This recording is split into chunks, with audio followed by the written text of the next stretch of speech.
นี่คือหญ้าในสวนมันของเราโอ้หลายแห้งพี่น้องหลายแห้งหญ้ามาเอาหุ่นหญ้าเด้อมื้อนี้มาเอาหุ่นหญ้าค่ะสาวไอ้บ้านน้ามาพาพี่พาน้องมาเอาหุ่นหญ้าเด้อค่ะมันสำปะหลังของเรานะคะ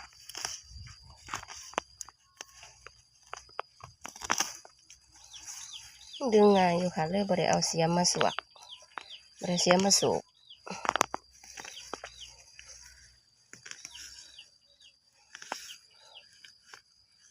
ดึงง่ายอยู่นะคะฝนตกเมื่อคืนนี่พี่น้องดินกระซุ่มตกอยู่เรื่อยดินกระซุ่มมันนี่บ่มักซุ่มเด้อพี่น้อง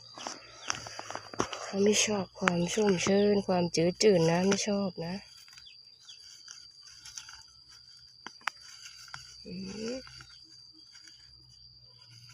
เนี่ยที่สีงามกว่ามัน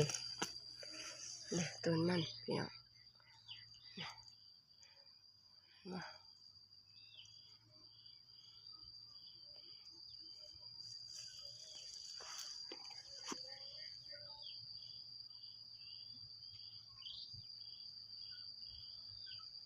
น้ำบ่อยๆค่ะอยู่บรรยากาศเอาหุ่นมันเนี่ยบ่หอนอันนี้ก็จะเป็นใบกระด้างกระเดาเด้อพี่น้องเพราะว่าโรคในมันเนาะมันก็ร้ายอยู่หลายอย่างหลายแนวอยู่พี่น้อง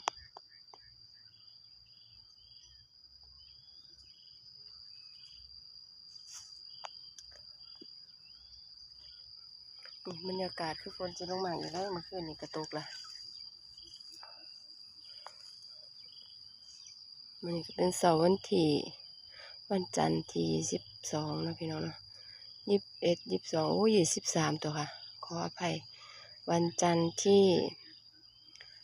23มิถุนายน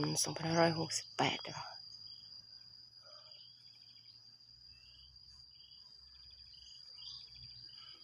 บรรยากาศเหมาะแก่การเอาหุ่นมันอยู่ค่ะนี่อย่าลายจังสีมันต้องถอนจังสีมันต้องถอน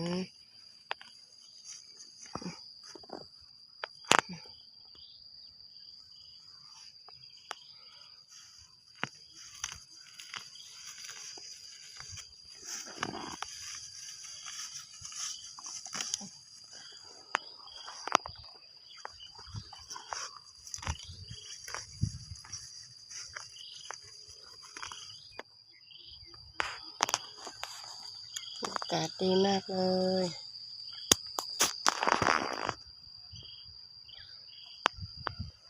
ต้นกองวันนี้แห้งเนาะตากแดดแห้งตายยอด